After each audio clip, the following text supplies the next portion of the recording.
ने अपने अंबिया के साथ क्या सलूक किया था? क्या उन अंबिया ने उन कौमों के फैसले को तस्लीम किया था, उस आइन को तस्लीम किया था? नमरूद का आइन हजरत इब्राहीम अलैहिस्सलाम के बारे में क्या कहता था? फिरऔन का आइन हजरत मूसा अलैहिस्सलाम के बारे में क्या कहता था? रूमी हुकूमत का आइन हजरत ईसा अलैहिस्सलाम के बारे में क्या कहता था? मक्का के काफरों का, मक्का के सरदारों का आइन हजरत अक़दस मोहम्मद मुस्तफ़ा सल्लल्लाहु अलैहि वसल्लम के बारे में क्या कहता था? यजीद का आइन हजरत इमाम हुसैन अलैहिस्सलाम के बारे में क्या कहता था? क्या ये सारे आइन दुरुस्त थे? क्या हजरत इब्राहीम अलैहिस्सलाम ने नमरूद का आइन तस्लीम कर लिया था? क्या हजरत मूसा अलैहिस्सलाम ने फिरऔन का आइन तस्लीम कर लिया था? क्या हजरत ईसा अलैहिस्सलाम ने रूमियों का आइन तस्लीम कर लिया था? या मोहम्मद मुस्तफ़ा सल्लल्लाहु अलैहि वसल्लम ने मक्का के सरदारों का आइन तस्लीम कर लिया था? या इमाम हुसैन अलैहिस्सलाम ने यजीद का आइन तस्लीम कर लिया था?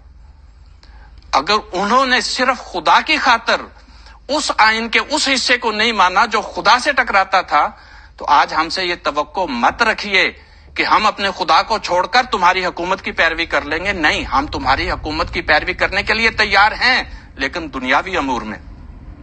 जहां तक अल्लाह की इबादत का ताल्लुक है, वहां लौटोगे तो फिर हमारा जवाब वही है जो हजरत इब्राहीम अलैहिस्सलाम ने दिया था, जो हजरत मूसा अलैहिस्सलाम ने दिया था, जो हजरत ईसा अलैहिस्सलाम ने दिया था, जो हजरत अक़दस मोहम्मद मुस्तफ़ा सल्लल्लाहु अलैहि वसल्लम और आपके मानने वालों ने दिया था।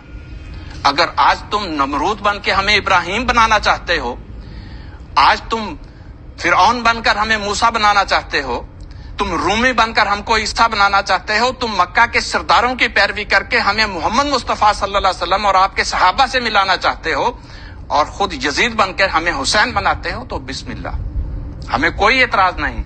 हम दुख उठाएंगे, तकलीफें उठाएंगे, हम हर दुख उठा के खुदा ताला के हजूर झुकेंगे, लेकिन खुदा को नहीं छोड़ेंगे। और ये तो हमारे खलीफा वक्त ने फरमाया था कि वो तुमको हुसैन बनाते हैं और आप यजीदी बनते हैं। ये क्या ही सस्ता सौदा है, दुश्मन को तीर चलाने दो।